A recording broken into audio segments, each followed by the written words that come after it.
Allez, c'est parti pour un nouvel épisode du Chouchou Cycling Club, épisode 93, comme une bonne année ça, tiens. Et cet épisode, avec moi, Cactus qui m'accompagne pour ce soir. Salut. Salut Cactus, et donc bon, bienvenue à tous ceux qui sont dans le chat ou qui nous écoutent en replay. Donc on va, comme d'habitude, partir sur notre programme avec les résultats. Les résultats, on va commencer un petit peu dans l'ordre avec Oettingen. Oettingen, donc qui était une course en Belgique qui s'est déroulée en milieu de semaine dernière. Et je vous avais dit en preview de faire attention à Lorena Vibes qui allait tout gagner au sprint. Eh ben, ça n'a pas fini au sprint, puisque dans le dernier tour et dans la dernière difficulté, on a eu quelques petites attaques et deux coureuses qui ont réussi à sortir. Donc elles étaient deux derrière, il y en a eu deux qui sont revenus un petit peu en contre. Et voilà, donc c'était pas une victoire toute faite pour Lorena Vibes au sprint. Bon, le problème, c'est que parmi ces deux, il y avait Lorena Vibes, que c'est elle qui a lancé l'attaque, hein. Elle en avait un peu marre de gagner toujours pareil. Donc elle a attaqué et c'est Florence qui a réussi à l'accompagner. Alors après, bon, Lorena a roulé jusqu'au bout. Fleur n'a pris aucun relais, mais bon, malheureusement au sprint, Lorena était quand même intouchable et donc elle s'est imposée sur ce duo donc face à Fleur Morse. Et Megan Yastrab vient chercher la troisième place. Sur un sprint à deux là aussi pour la troisième place. Et puis bon, après ça arrive par petits groupes et voilà, soit toute seule, soit un petit groupe. J'ai pas le classement exact sous les yeux. Donc voilà. Bon. La vainqueur qu'on attendait, peut-être pas de la manière qu'on l'attendait, mais voilà, donc ça change un petit peu. Mm. Voilà, Ouais, c'est le problème avec Lorena Vibus, c'est que c'est pas que une sprinteuse, donc on peut pas compter sur. Enfin, je veux dire pour les parcours, pour vraiment la mettre en difficulté, il faut que ce soit du liège, des trucs comme ça, parce qu'on a vu que même l'Amstel, elle ouais, peut élever les bras. ouais. Ouais, ça, tout le monde peut y lever les bras, hein. Si c'est juste ça. Elle aurait pu gagner effectivement sur l'Amstel. Bon, Voilà. après, c'était une édition différente, hein, donc je sais pas si elle passe, notamment avec le Kottenberg, si elle arrive à suivre les meilleurs là-dessus. C'est vrai. Mais voilà, enfin, on voit qu'elle a pas. C'est pas que une sprinteuse, donc on peut pas dire ah bah c'est bon, là il y a un peu de pavé, ça va la mettre en difficulté. C'est pas trop le genre. Non, ben non, les pavés, elles passent, les petits bergs, elles passent. Bon, ça sera oui, forcément. La haute montagne, elle passera pas, ça c'est sûr, hein. S'il y avait une nouvelle édition du Mont Ventoux Dénivelé Challenge, ne pariez pas sur elle. Mais bon, on n'en est pas là. Ah, d'ailleurs, Ouais. pour voir si tu as suivi, elle est dans quelle équipe, Mégane Astrad? Ben, les chez UAE, j'ai Bien, suivi, quand même. parce qu'elle a changé d'équipe cet hiver. Ouais, ouais, non, j'ai suivi. J'avais eu un doute, mais.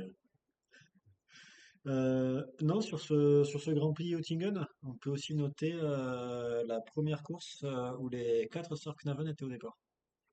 Voilà, c'était une particularité. Et il y avait aussi quand même pas mal de sisterhood, je sais plus, comme de fraternité, je sais plus comment tu dis ça, juste pour les Ouais, sœurs. Ouais, donc voilà, plusieurs c'est le sœurs. mot en français. Hein? Je ne sais pas si en français il y a un mot spécifique Ouais. pour dire ça. Et Ouais, ben comme c'est voilà. fratrie, j'imagine que ce serait un truc genre sorori. Ouais. Eh ben bonne question. Ce sera le débat du jour. Mais voilà, J'imagine. il y avait les deux sœurs Van Royen, il y avait les deux sœurs Fidanza aussi. C'était un peu plus que juste. Voilà, c'était une petite course de famille, hein. Mais ça, vous le savez déjà si vous avez vu les résultats qu'on a mis sur Instagram, puisqu'on avait choisi les quatre sœurs, justement, comme Euh, chouchoute. Exactement, ouais, pour mettre en avant cette première course entre elles. Et Bon, c'est on le sait pas à chaque fois. c'est Emir qui s'en sort le mieux, non? Il me semble, oui. Ouais. Et après, il y a Fée qui termine aussi, et Brit et Séné ont malheureusement pas fini. D'ailleurs, il y en a une, il me semble qu'il y a Brit ou Séné qui avait attaqué à un moment, mais qui n'avait pas pu prendre trop d'avance. Enfin bref, voilà pour Oettingen, je sais pas si tu avais quelque chose à rajouter. Non, Et bien on va pouvoir passer au trophée Obinda. T'as préparé ou pas? non. Non, t'avais laissé à Ouais. 53. Bon, ben très bien. Donc du coup, on va pouvoir commencer déjà par le Piccolo Binda, qui est la course des juniors. Euh, alors, j'ai pas trop suivi la course, mais je sais que ça s'est fini un petit groupe, une quinzaine de coureuses, je crois, avec une belle performance de la team de Peggy Knox, qui a, j'ai plus le nom, mais c'était la team Ridger il y a quelques années. Karl Ras, un truc comme ça, je crois, ça doit être. Mais voilà, ça fait la Devo de Uno X, qui s'est plutôt bien débrouillée, qui était en supériorité sur la fin, et qui n'a pas pris la victoire justement, puisque c'est une Italienne, Mathilde Rossignoli, qui allait s'imposer devant donc Eda Bieber, là, qui elle justement est de Karl Ras, il me semble, si je dis pas de bêtises, hein. Et troisième place pour Maria Okroczinska de chez Watersley. Voilà, donc des noms à suivre, bien évidemment. Et justement, celle qui fait troisième, on l'avait déjà vu l'an dernier se distinguer, Oui, effectivement, puisque c'est elle qui a gagné le Clean Course Bourrols. notamment. Notamment, oui. Bon, voilà. Après, on peut passer au trophée Obinda, le Grande Binda. Je sais pas si ça se dit comme ça. Qui a vu, alors j'ai pas du tout suivi la course, moi j'ai juste vu le résultat, mais qui aura vu un trio partir, il me semble, dans la dernière des ascensions, avec Caroline Sinkels, Anna van der Breggen et Mi Pianta Lodestad, qui donc ont pu aller se jouer la victoire. Mi a été un petit peu lâché sur la fin, donc c'est vraiment un duo qui allait se disputer la victoire. Et au sprint, eh ben, c'est Caroline qui s'est imposée devant Anna van der Breggen. Voilà, peut-être pas forcément la plus favorite au départ, mais c'est vrai que UAE était quand même aussi venu en nombre avec des courses de talent, donc elles ont réussi à gagner. As-tu quelque chose à ajouter sur cette course? Et bah oui, j'allais dire c'est bien pour Karen Finkels, il me semble que c'est sa première victoire en World Tour. On savait que c'est une coureur qui était régulière, qui passait bien les bosses et qui était assez rapide, donc ça couronne un peu ça. Et Ouais. puis, C'est pas sa première victoire sur une course italienne, puisqu'elle avait gagné Trofeo Euro l'an dernier. et voilà, et puis après, apparemment, il y a eu quelques cafouillages, on va dire, dans les équipes. Enfin, d'une part, du côté de la FDJ, où ils sont peut-être un peu fatigués à essayer de ramener Ali Wollaston plutôt que de jouer sur Célia Géry qui était dans le bon groupe. Et bon, là aussi, c'est de ce que j'ai vu sur les réseaux sociaux et sur le forum du groupe Eto, pas de la course, mais Ouais, on se questionnait sur la collaboration d'Anna van der Weggen, alors que derrière, on a Blanca Vas qui va régler le groupe pour la quatrième place, du coup. ouais. Effectivement, ouais. Anna qui peut-être était et elle se savait. Enfin, ouais, je sais pas si. Après, c'est aussi l'instinct de victoire qu'elle a, hein. Voilà, elle veut forcément gagner, donc il y a une opportunité, elle va y aller, mais ouais, son équipière Ouais, voilà. derrière aurait été meilleure au sprint. Et il me semble en plus qu'elle gagne facilement le sprint pour la quatrième place. Donc, ouais. Oui, après, j'allais dire que Carlin Finkels soit plus rapide qu'Anna van der Breggen, a priori, c'est pas le scoop de la semaine. Ouais, mais bon. Après, peut-être aussi que Anna voulait essayer de lâcher Carlene dans la montée et que elle est Oui, tenté voilà, après, de forcer, mais elle qu'elle n'a aurait, pas ré- réussi. voilà, elle aurait réussi à gagner, on n'en parlerait pas, mais Voilà, oui, c'est toujours pareil, oui, la stratégie, si elle marche, c'est du bon, mais si la stratégie ne marche pas, c'est pas la bonne. Après, bon, c'est une deuxième place aussi, hein. Voilà. Quelque chose d'autre à rajouter sur Binda ou sur les régios? sur Binda? Non, bah justement, il me semble que Célia Géry finit dans le top 10, ce qui est quand même une Il me belle semble, ouais, performance. neuvième, je crois, pour la jeune française. Malheureusement, l'expert de Célia Géry n'est pas avec nous ce soir. C'est dommage, il aurait pu en parler, là, on l'aurait lâché pendant 10 minutes. Bon, j'espère qu'il aura l'occasion d'en reparler au cours de la saison. Eh bien, Oui, on va pouvoir passer à la B-Ways Cup. B-Ways Cup, je sais pas comment tu prononces ça. mal. Mal, ouais, bah vas-y. Je te laisse prononcer mal alors. Bah, du coup, bah, donc c'était une course de 5 étapes au Vietnam, pour rappel. donc qui a vu sur la première étape la victoire de Mai Nguyen, puis Marina Komina, donc la vainqueur du Tour du Vietnam justement le lendemain. À ce moment-là, la leader, donc enfin, il me semble qu'elle fait deuxième sur cette étape-là et elle prend le maillot jaune, c'est Alma Rasmussen, donc pour la team E-Tech Products. J'allais dire coop. Ouais, moi aussi, mais faut se forcer. Spoiler, elle ne lâchera pas la tête du général. Donc sur la troisième et sur la cinquième étape, eh ben, on a le même résultat avec la victoire de Tita Ten Nguyen, donc, probablement la plus connue des coureurs vietnamiennes qui est passée par l'Europe, notamment. Et sur la quatrième étape, eh bien, il me semble que c'est une échappée qui va au bout avec la chinoise Ximeng Tsu.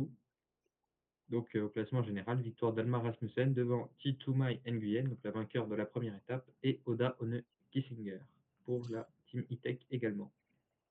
Ouais, donc belle performance de la coop.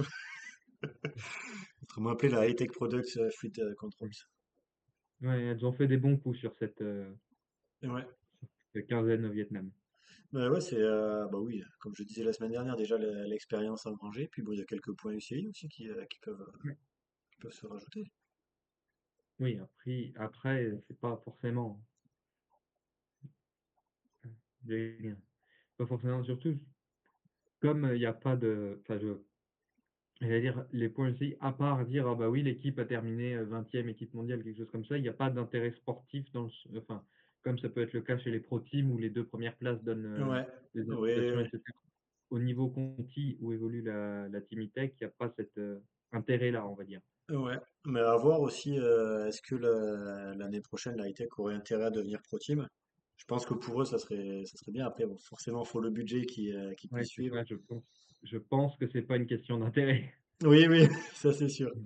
Mais non, mais voilà, après, c'est aussi ouais, se faire remarquer, prendre des points, ça peut permettre aussi d'attirer les sponsors. Mais voilà, peut-être, je ne sais pas à quel point la transition entre coop et e-tech a été bien gérée cet hiver, mais on peut Ouais, imaginer que enfin, que ça ait pu mettre un contretemps pour une éventuelle accession en pro team dès cette année.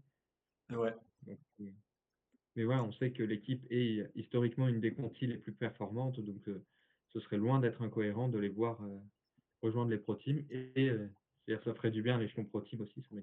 oui. Ça mettrait pas forcément plus de suspense parce qu'on aurait 8 équipes au lieu de 7, sauf qu'il y a toujours 8 places, mais, Oui, mais oui, au moins ça pour mettrait les plus courses, d'animation. ouais, effectivement. Et puis oui, non, mais après, de toute façon, plus il y a d'équipes en pro team, mieux c'est pour le développement du cyclisme, hein. Ça donne des places pour les autres coureuses, donc voilà, ça serait que du bonus. Mais bon, on n'en est pas encore là. On va attendre déjà la fin de la saison. Il y a plein d'autres courses à se mettre sous la main. T'avais d'autres courses à nous parler? Eh ben, on a une course qui a commencé aujourd'hui, enfin un cycle de courses, si on peut dire, qui sont les championnats panaméricains, donc qui ont lieu à Monteria en Colombie, avec aujourd'hui les contre-la-montre et donc la victoire de Kristen Faulkner chez les élites, qui remporte son premier titre de championne panaméricaine devant sa compatriote Emily Ehrlich et la chilienne Aranza Villalon. Et chez les juniors, c'est la brésilienne Maite Coelho qui gagne. Euh, Maillot panaméricain que je sais pas si on a déjà vu en Europe. Euh, alors, je vais te dire qu'il y a peut-être eu des fois avec les sœurs Holmgren en cyclocross. Oui, en cyclocross, ça c'est sûr, je l'ai déjà vu. Les Ouais. Sœurs Holmgren, il y avait aussi, je sais plus comment elle s'appelle, j'oublie son nom, évidemment. Sidney McGill, il me semble qu'il avait aussi un moment. Donc ça, je sais que je l'ai vu en cyclocross, mais sur la route, j'ai pas souvenir. Après, je sais pas qui est-ce qui. Évidemment, j'ai pas noté qui est-ce qui est la tenante du titre. Je vais regarder ça tout de suite. Mais c'est possible que ce soit des coureurs qui fassent la saison uniquement en Amérique, ben, un peu comme c'est le cas pour Skylar Schneider cette année, par exemple, Ouais. qui est avec une équipe américaine et qui court pas ou peu en Europe. Ouais. Il y avait peut-être justement une des Sœurs Holmgren en U23 sur le Tour de l'Avenir. C'est possible. Voilà. Bon, je vous laisse rechercher si vous avez que ça à faire. Alors, la tenante du titre pour les championnats panaméricains, donc la course en ligne, dont on reparlera dans quelques instants. dont je reparlerai parce que je suis pas sûr que tu aies beaucoup prévu d'en parler, Fly. Pas du tout.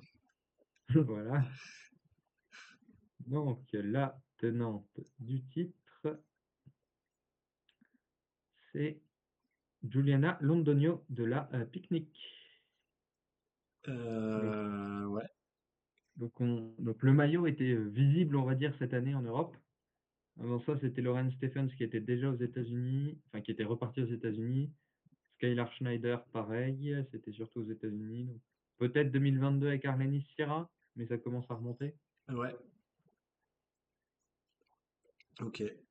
Et t'as les U23 ou pas? Je crois pas qu'il y ait de trucs U23 séparés, enfin de Ok.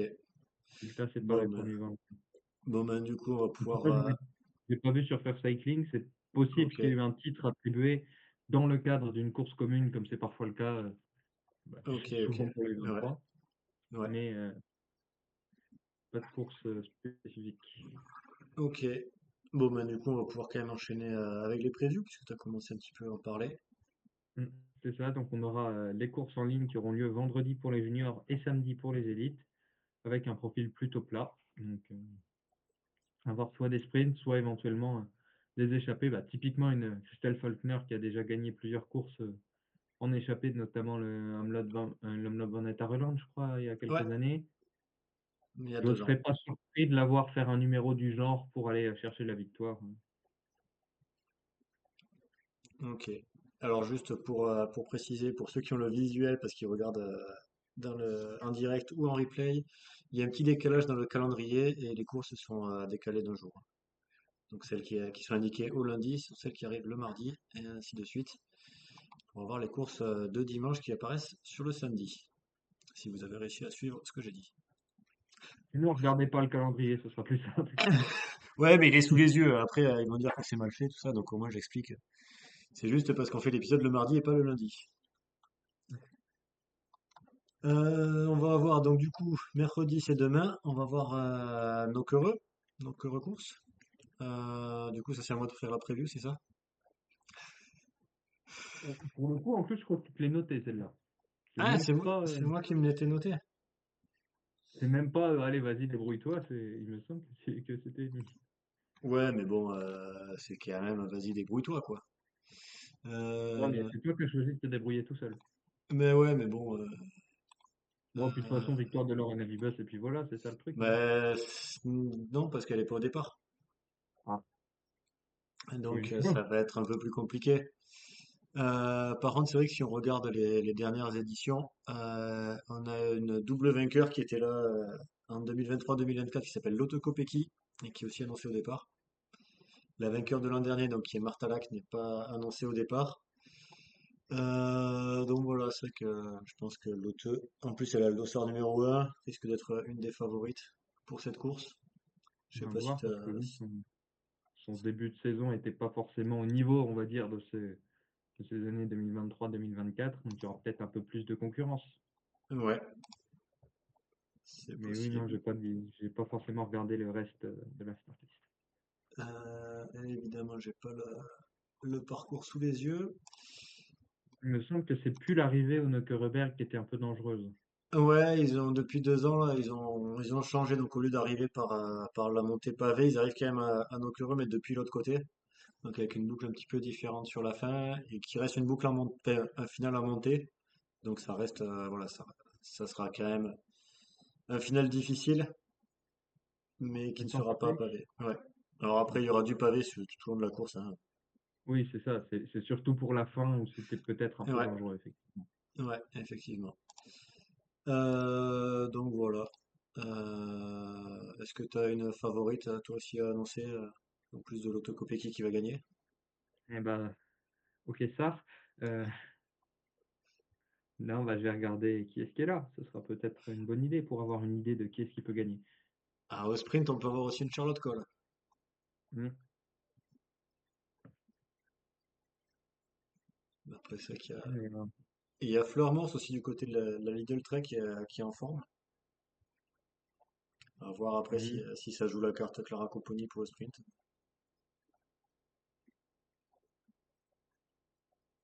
Ouais, c'est vrai que J'avoue. chez Lidl Trek, il y a quand même pas mal une bonne équipe, hein, je trouve. avec plusieurs qui peuvent jouer leurs cartes. Donc là, on cherche une favorite, on cherche pas une chouchoute, on est d'accord. Comme tu veux. Tu peux faire les Euh, deux. Tu donnes une chouchoute et une favorite. allez, côté favorite objective, on va dire, je mettrais une pièce sur Lara Gillespie aussi, Ouais. qui a gagné le main justement, hein. Qu'est-ce qu'elle avait gagné? Ouais, si, c'est ça. Sa main, sa dernière course. C'est ça, qui a gagné sa main, donc qui est aussi des très bonnes sprinteuses, qui a pas peur des pavés, donc qui peut être une carte. Et comme Euh, coureur qui a gagné une course sur des pavés en Belgique, une Christina Tonetti par exemple pour la Laboral. Pas ouais. forcément pour la gagne, mais pour aller chercher un top 5, un top 10, ça m'étonnerait pas. Ouais, ta chouchoute du cœur. Mm. Bon, moi, je vais partir sur Fleur Morse, hein, qui, bon, la chouchoute un peu du cœur, mais qui a quand même des chances de gagner. Mm.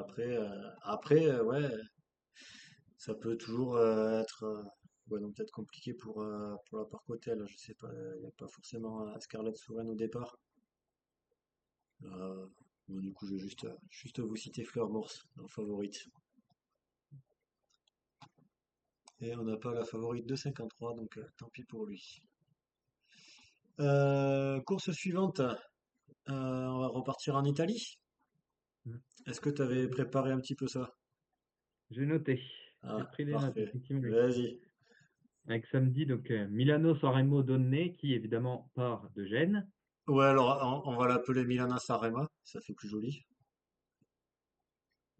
Enfin, de toute façon, ce sera toujours pas correct. Bah oui, mais bon. Donc on n'a pas encore la start list complète, mais on peut imaginer que la favorite, ce sera la tenante du titre, Lorena Vibus. Bah, très clairement, vu le parcours, c'est compliqué qu'elle ne gagne pas, quoi, on va dire. Donc on a un départ vers 10h45 de Genova, donc Gênes en français, avec une arrivée estimée autour de 14h30 à San Remo, après 156 km de course, et donc le final habituel, donc enfin habituel des hommes, hein, parce que enfin, c'est que C'est la la deuxième deuxième édition. Ouais. édition sous cette forme. Sous cette forme. Il me semble qu'il y a une première version féminine il y a quelques, beaucoup même d'années. Ouais, on n'était pas nés, donc on peut pas savoir. Donc avec donc le Capo Mele, le Capo Cervo, le Capo Berta, la Ciprezza et le Poggio. Donc voilà, à voir à quel point les autres équipes vont tenter d'empêcher l'arrivée au sprint, en sachant on a pu voir justement sur Oettingen que Lorena Vibus, elle n'est pas contre partir dans les petits groupes non plus. Mais après, je me dis, ouais, faudrait réussir à se débarrasser de Lorena Vibes soit dans la Cipressa, soit dans le Poggio. Et clairement, Lorena Vibes, elle est incapacité de se maintenir avec les favorites. Ça, Donc, voilà, éventuellement peut-être dans la descente, mais je sais pas trop qui sont les meilleures descendeuses, mais pareil, je sais pas si Vibus peut être mise en difficulté enfin, mise en difficulté. Si elle peut perdre du temps dans une descente, bah, si elle tombe, si elle est mise ouais, suffisamment en difficulté et qu'elle part à la faute, à ouais, tomber. donc on va éviter ce genre de scénario quand Oui, même. évidemment, c'est pas du tout le scénario qu'on veut. Euh, Et voilà, peut-être s'il y a je sais pas, un petit groupe j'allais dire de 4-5 ou plus, mais avec une SD Works type Van der Breggen, ouais, puis voilà, une FDJ genre Francisca Cor qui a un bon profil pour aller surprendre sur cette course, une UAE, une Visma typiquement, ça ouais, peut faire un groupe qui peut bien s'entendre et qui peut ne pas être chassé par les grosses équipes derrière. effectivement. Et en plus, Francis Cacor qui a un bon sprint et qui pourrait aller chercher la gagne si ça arrive dans un petit groupe. Et voilà. Bon, après, c'est sûr que si c'est face à Blancavas, ce sera pas forcément beaucoup plus simple que face à Lorena Vibas, Ouais, mais c'est on va fait. dire qu'il y a plus de chances quand même. Ah, ben, de toute façon, face à Lorena Vibes, je sais pas déjà qui a beaucoup de chance, à part Charlotte Cole, mais je sais pas si elle est annoncée parce que c'est peut-être elle justement, elle aura peut-être un peu plus de mal à suivre dans le Poggio ou dans la Cipressa, À voir. si C'est ça vrai qu'il y a roule très très moins, fort. c'est-à-dire qu'a priori, il y a moins l'option Kopecky. Il me semble qu'elle est prévue aussi. Elle est peut-être moins, comment dire, moins sur un pied d'égalité avec Vibus que ce qu'aurait pu être le cas en 2024, par exemple, où on avait Ouais, vraiment une compétition assez impressionnante. Là, c'est moins le cas, malheureusement pour elle, ces dernières saisons. ouais, elle Mais serait peut-être plus là, enfin, si elle est, ça serait vraiment plus pour épauler Lorena Vibes et oui, s'assurer qu'elle passe avec les meilleurs c'est au ça. Et podium. pour, pourquoi pas lancer le sprint ensuite. Oui, oui, oui, ensuite, c'est sûr. Bah, c'est un peu ce qu'elle avait fait l'année dernière, d'ailleurs, il me semble. Il me semble aussi, ouais.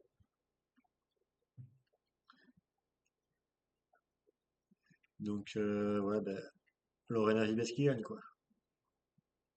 Donc, c'est le scénario le plus probable. On va pas Et vous assez spoiler la largement. course. On va pas vous spoiler la course, hein, puisque vous aurez quand même 2 heures de diffusion si tout va bien. Donc n'hésitez pas à regarder. Euh, Et puis côté Italie, il y aura une autre course dimanche. C'est ça. Et a priori, pas de victoire de Lorena Vibes, puisqu'on n'a pas de Ivoire s'annoncer. Donc ce sera le Giro dell'Appennino qui était en juin l'année dernière, mais qui a été donc déplacé pour s'enchaîner directement avec donc Milano-San Remo Donné, sachant que Milano-San Remo.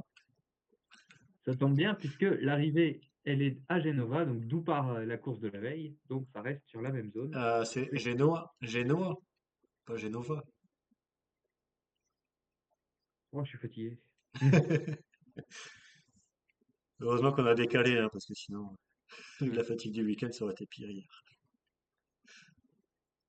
Enfin bref, donc mais enfin le départ est donc à Novi Ligure, a priori c'est en Ligurie, donc autour de Gênes quand même. Ouais. Donc voilà, on a, comme d'habitude une seule équipe qui a annoncé sa compo qui est à Rome À Rome Italia. Italia, voilà, ben, la meilleure des équipes italiennes. Donc Est-ce qu'elles ont pas de... annoncé la meilleure des coureuses ou pas? Alors étant donné que je pense pas que tu parles d'Anna Tserak ou de Valentina Vinerucci par cette périphrase, non, Eleonora Labella n'est pas dans la start list provisoire. Ok, ben, oui, non, mais c'est de manière tout à fait objective, hein, de toute façon, tu me connais. Donc on a 111 km au programme avec des côtes, mais un final, donc on va dire 15 derniers kilomètres plutôt plat.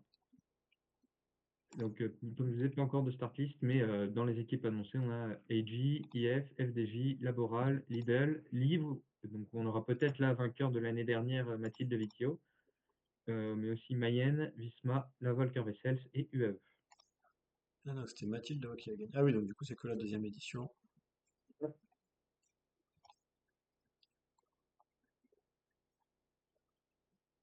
Ok, ok. Bah, moi, je vais partir un petit peu en Belgique. Parce qu'il y a des courses en Belgique, bien évidemment. Puisqu'on va retrouver la Midwest Cycling Classic. Évidemment, je vous ai pas non plus préparé ça, moi. Est-ce que c'est la première édition? Non, c'est pas la première édition, Non, ça doit être la deuxième. ouais, peut-être ce que j'aurais dit, avec une première qui a été remportée pour la Parc Hotel, c'est ça? Je regarde, hop, Scarlett Souren, c'est ça, la première édition pour Scarlett. Et On donc là, rappelle, ben, vas-y. on rappelle que la Midwest Cycling Classic, contrairement à ce que son nom indique, n'est pas aux États-Unis. Et évidemment, puisque la Midwest est aussi une région en Belgique, puisque tant qu'à faire, ils Et reprennent le nom. après, je dois reconnaître que même si l'anglais, c'est pas forcément le plus beau, c'est quand même mieux que le flamand. Oh, tout de suite. Euh, Je alors ne sais pas là, comment ça donnerait en flamand, mais je pense que ce serait moins agréable à l'oreille quand même. oh, je sais pas. Alors là, du coup, je vais pouvoir vous montrer le tracé, puisque forcément, c'est une course où je vais aller. J'ai prévu le petit tracé. Donc, c'est pour situer un petit peu, c'est du côté ouest de la Belgique, donc pour situer entre Ghent et Courtrai, avec un départ à Tielt et une arrivée à Oosterbeek. Enfin, voilà, les noms belges, de toute façon, vous situez pas forcément la ville comme ça. Donc, en fait, il y a deux boucles sur le circuit qui vont s'enchaîner. Donc, un départ, une première boucle qui va être faite 5 fois, et après, on va repartir vers le deuxième circuit et une boucle qui sera à effectuer 6 fois. Donc, si vous êtes sur place, vous pouvez espérer une dizaine de passages selon comment vous vous déplacez entre les deux boucles, si vous arrivez à suivre.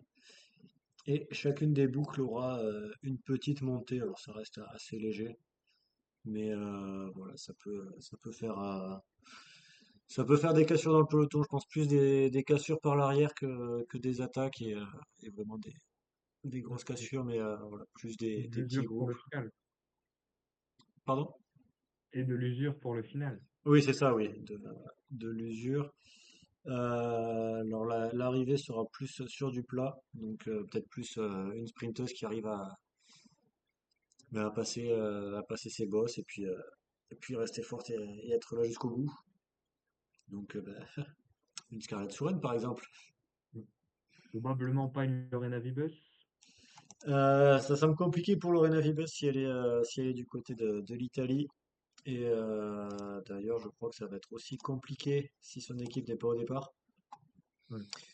Donc voilà, très très compliqué pour Lorena Vibes, puisqu'effectivement, je crois qu'il n'y a pas de World Tour, il n'y a que des Devo. Ah, c'est peut-être une point 2 encore. Bonne question ça. Et les Il me World... semble Non, que, c'est du point E. il me semble que l'année dernière c'était une point 2, mais Euh, L'an dernier, c'était du point 2, ouais. Mais là, c'est passé ouais. en point 1, mais du coup, il semble que ce soit que des dévots des équipes World Tour, mais on aura quand même des équipes Pro Team. Et on va aussi retrouver une équipe française, Lanester Women Morbihan, qui sera du déplacement. Donc, Mm. on n'a pas les coureuses encore, mais on verra ça d'ici quelques jours. Puisque c'est dimanche, de toute façon, il faudra se dire là d'ici à dimanche. Voilà, je sais pas trop le scénario qui peut se faire, mais c'est vrai que ouais, une sprinteuse de Pro Team qui pourrait les gagner, pourquoi pas maillot sinon? Mm. On verra ça. Mais à voir, pareil, Maillot, elle sera peut-être en Italie. Je sais pas. Je sais pas si elle a été annoncée. Mais je la verrais D'ailleurs, oui, plus. Ouais, je la verrais plus quand même sur la Midwest, hein. mm. Je vais déjà vérifier que la laborale est sur, enfin, sera au départ, parce que sinon, bah, ça réglera le problème. Ouais, déjà. La laborale sera là-bas. D'accord. Avec Ok. qui, c'est pas encore indiqué, mais Eh on bien, on aura verra. des coureurs de l'équipe basque. Eh bien, voilà, on verra bien. Et là-bas, Euh, on a le meilleur coureur du monde pour le coup. hein? À, à San Remo. Oui, oui. Oui, mais il n'y a pas eu beaucoup de noms sur la start list, mais Il n'y a pas besoin de plus. voilà. Sinon, du côté de la Belgique, il y aura aussi quelques petites courses qui seront dans le coin. Et on aura aussi une course gravel, une première manche dans ce coin-là. Je sais plus s'il y en a peut-être eu. Ben, il y en a eu en Australie, mais je sais plus s'il y en a eu d'autres en Europe ou aux États-Unis. Mais il y Ah, bah, aura du côté il y de a pas la- Turnout une course gravel. il y en a eu une ouais, en Catalogne, il me semble, C'est au possible. début d'année. Je ne saurais pas dire. Mais voilà, il y aura le Turnout gravel avec une certaine Baladine Tritch au départ. Ah, Donc voilà, si vous êtes dans le coin, mais bon, ça tombe en même temps que la Midwest. Il y a aussi le trophée Vimenrix Trophy qui est, je crois, aux Pays-Bas, sur la course de dimanche. Donc voilà un petit peu des courses au programme. Je sais pas si toi, du côté de chez toi, Cactus, tu as des courses à rajouter.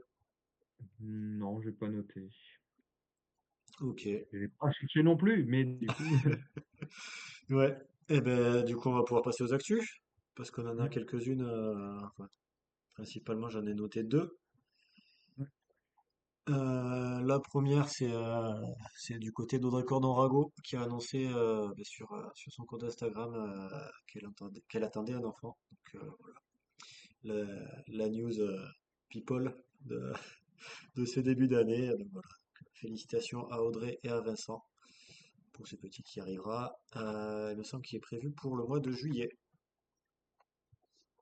Ok. Ouais, c'est bien pour aller voir le tour comme ça. Voilà, c'est parfait, il sera là pour le mois d'août pour le tour. Ouais, un peu trop tard pour aller voir en Bretagne, mais Eh ouais, mais l'année prochaine, peut-être que ça reviendra. on verra. Après, au mois d'août, il y a aussi toutes les courses en Bretagne. En plus, oui. Même face Brésilite, Chloé. Ouais, c'est ça la Pointe du Raz, on ne prononce pas le Z. C'est Euh, c'est- ouais, c'est au mois d'août, il me semble, cette année. Mm. Il y aura Et aussi oui, d'ailleurs, il y a aussi le Critérium de Bretagne qui est une mm, semaine après le Tour, pour ceux qui... mm. Oui, parce que j'ai le point de durée, il me semble que c'était en mai, c'était en Ouais, 2025. ouais, Peut-être ouais, que c'était au mois de mai, ouais. Ça a été décalé. et puis il y a une nouvelle course d'ailleurs Ouais, avec la pointe du tout commence en Finistère, quelque chose comme ça. Non, c'est c'est ça, plus, ouais. Ouais, ouais, je le sais nom qui... plus le nom de course, mais ça fait autre Ouais, chose. ouais, ouais, c'est ça, le petit... tout commence au Finistère. Et ouais, donc comme je disais, le Critérium de Bretagne qui est Mm. organisé justement par Pierre Gazanguel de la Cofidis, le mécano de la Cofidis, qui fait partie de l'organe. Euh, voilà pour les pubs. Ouais. Joe Danocha nous dit, niveau News People, Isa Beaucourt-Durier qui va reprendre l'enduro aussi après avoir eu un enfant récemment. Donc, On en a parlé, je sais plus si c'était la semaine dernière ou il y a 2 semaines, de Sandra Alonso qui a elle aussi repris à la Volta Extremadura. voilà, et ben Et j'allais dire, peut-être qu'Audrey viendra reprendre l'année prochaine, mais bon. je sais plus si on avait parlé, il me semble qu'Arlénie Sierra, c'était aussi une grossesse qui avait fait qu'on l'avait très peu vue l'année dernière. Parce qu'il me semble qu'elle a eu un enfant il y a pas longtemps. C'est possible, mais bon, moi tu sais, les actus concernant la Movistar. Bon, allez, Et, on enchaîne avec les actus côté Espagne, avec les équipes pour la Volta qui ont été annoncées. Alors évidemment, on va pas tout voir là-dessus, puisque c'est bien fait par le site de la Volta. Euh, mais évidemment, tu vois, voilà. Donc de toute façon, il y aura les 14 équipes pour le tour, hein, puisqu'elles sont obligées d'y être. Et après, dans les équipes Pro Team, on va avoir Laboral Cucha, Lotto et Mayenne, qui sont les trois qui viennent. Donc, c'est-à-dire qu'il y en a quatre qui refusent, notamment Cofidis qui avait l'invitation auto. ouais, bah oui, puis même Cofidis, le sponsor est souvent assez présent en Espagne, tout ça, donc c'est un peu surprenant. Après, Ouais. c'est vrai que chez les femmes, c'est peut-être un peu moins marqué, il n'y a pas de coureur espagnol, il me semble, il n'y a Non, je crois pas. que 10 femmes, donc Mais est-ce que Cofidis est sponsor de la Volta côté femmes? j'imagine que c'est un truc commun. C'est vrai que peut-être pas, mais j'imagine que oui. Est-ce que c'est écrit là, partenaire? Partenaire, il y a Carrefour, Skoda. C'est quoi ça? Je sais pas. Après, il y a des trucs espagnols, donc ça, je ne connais pas. Santini, mais il y a peut-être pas Cofidis. Et bon, toujours est-il qu'il y a aussi une équipe Pro Team, Continental qui va y aller, qui est la Vinifantini Beepink. Mm. Donc voilà, une équipe italienne que j'aurais oui, forcément plus facilement vue sur le Giro, mais bon, ce sera peut-être deux grands tours pour cette équipe. Et puis même là, ça fait que 18, c'est peu. Ouais, Enfin, après, c'est vrai qu'il y a plus de Conti espagnols. Donc on avait la NI4, la Maxi Baxter qui sont maintenant des équipes amateurs. La Farto, pareil. La Boral qui est en pro team, donc qui peut pas, enfin qui est forcément de ce cadre-là. Mais oui, c'est. ouais. Cofidis n'avait pas l'invitation auto d'ailleurs, c'est Volker Wessel, c'est la Ah, c'est Boral. par Cotel? Ah oui. Oui, mais bon, de toute façon, c'était une Pro Team, donc ils ont l'invitation, quoi. Oui, voilà, ils auraient pu, mais je repense à ça parce que c'est pas, c'est, je repense, oui, la Boral, ils étaient invités automatiquement et c'est pas Cofidis l'autre.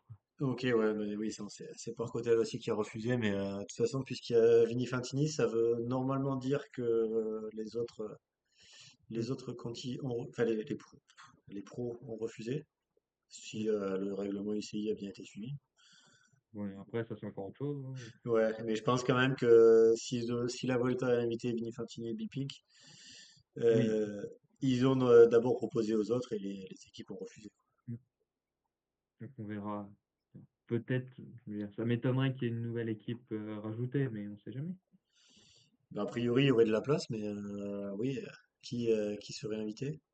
Enfin, quelle équipe pourrait y aller, quoi? Kimitech, Ouais, ils y étaient l'an dernier, mais ils ont peut-être pas non plus la volonté d'y c'est ça. retourner. Mm. Après, oui, c'est les problèmes de règlement, tout ça, mais on en a déjà parlé, je pense. Oui. Et on en Après, reparle probablement. oui. Au niveau du calendrier, qu'est-ce qui est en même temps que la Volta, justement, qui puisse... En même temps, je sais pas s'il y a beaucoup de courses. Par contre, c'est vrai que là, on a avec... on a le festival SC Jacobs qui coïncide sur le premier week-end Ouais. au Luxembourg, dont je sais notamment il y aura Rome Italia au départ qui est annoncé. J'ai vu ça ce Non, mais matin. après... Et après, on aura la classique Morbihan et le Grand Prix du Morbihan. Donc ça, pour les Françaises, justement, ça peut jouer. Après, Ouais, je pense aussi que c'est plus la position dans le calendrier de manière plus large, où c'est vraiment je veux dire, entre la fin des classiques et la préparation pour le Giro, ça colle pas forcément très bien, je pense. ouais. Alors tu dis à la fin des classiques, oui, c'est vrai que moi On a besoin j'aurais tendance à prendre le festival SC Jacobs aussi dans ces classiques, hein. ouais, des classiques World Tour, alors, si tu veux. Ouais, oui, Ouais, mais oui. voilà, c'est juste après les Ardennaises, mais à ce moment-là, on peut imaginer que typiquement une Demi Vollering va commencer sa préparation pour le Giro, qui sera un peu plus tard, qui sera début juin. C'est pas trop plus tard, hein. Oui, c'est ça, donc Il y a que deux semaines d'écart, hein, de toute façon, entre les deux. Je bah lance voilà, un donc petit si peu une le Vollering veut calendrier faire complet, là. si elle veut faire 3 semaines de stage pour se préparer pour le Giro, elle peut pas faire la Vuelta.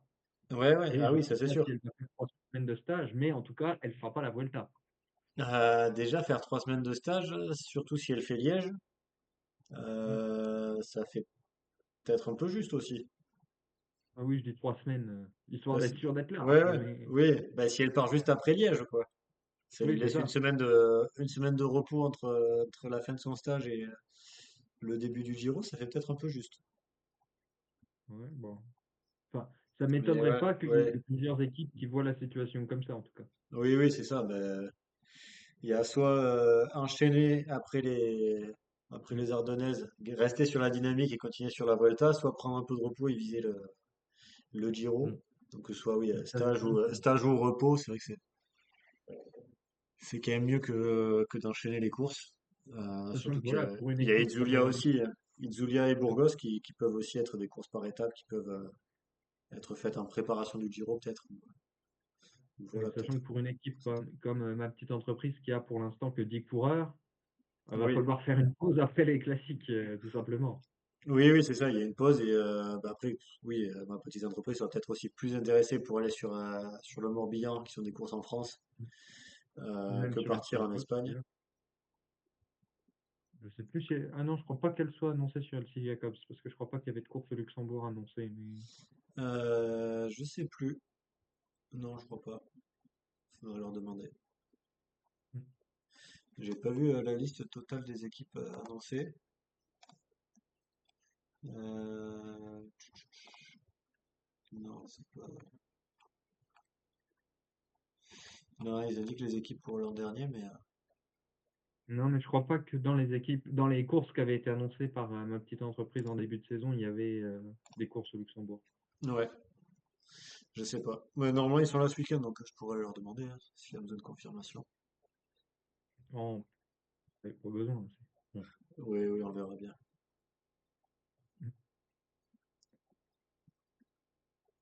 Bon, ben voilà, je pense Mm. on a un petit peu tout dit là. Ouais, mais oui, il y a pas forcément... je veux dire, dans le chat, il n'y a pas forcément plus de réactions. Non, pas d'autres actus pour lesquelles nous sommes passés à côté. On a réussi à tout suivre, hein. On suit toute l'actualité. Soit ça, soit le chat est aussi passé à côté. Voilà, c'est peut-être ça aussi. Non, bah écoute, je vais pas faire un quiz parce que tu vas être avantagé si Ah, tu ou joues tout contre le seul. chat, c'est bon, mais je sais pas si le chat a très... Ouais, mais j'ai pas forcément de quiz sous la main non plus, donc Ouais. non, mais du coup, je pense on va se laisser pour aujourd'hui, et puis bon, on va pouvoir se retrouver la semaine prochaine. On va On reprendre les horaires organisera. habituels. Ouais. Le rendez-vous du lundi. Normalement, j'ai rien de prévu lundi, donc il n'y a pas de souci là-dessus. Et on va espérer aussi que notre compère 53 puisse revenir parmi nous. C'est toujours des problèmes de voix qui qui le bloque, hein. Il n'a pas réussi à bien encourager. Mm. Comme quoi, il faut de l'entraînement pour ça aussi. Ouais. Espérons qu'il soit remis pour Chambéry. Voilà. Et puis, ben, c'est quand Chambéry, ça va, c'est dans longtemps, Chambéry. Dans un mois, ouais. Ouais, c'est bon, c'est large. Eh ben, écoutez, moi, je vais aller profiter pour aller suivre les courses. Cactus, je sais pas si tu as des courses de prévues avant Chambéry. Je pense pas. Déjà, Chambéry, c'est pas encore certain, Ouais, mais a priori, non. ok. Eh ben, écoutez, on va se laisser là-dessus. Et puis, bah, du coup, à lundi prochain. Passez une bonne semaine. Suivez bien les courses ce week-end. Peut-être des lives, je sais pas, je garantis pas. Mais voilà. Essayez de rester à l'affût. Et puis, à la semaine prochaine. Ciao! Allez!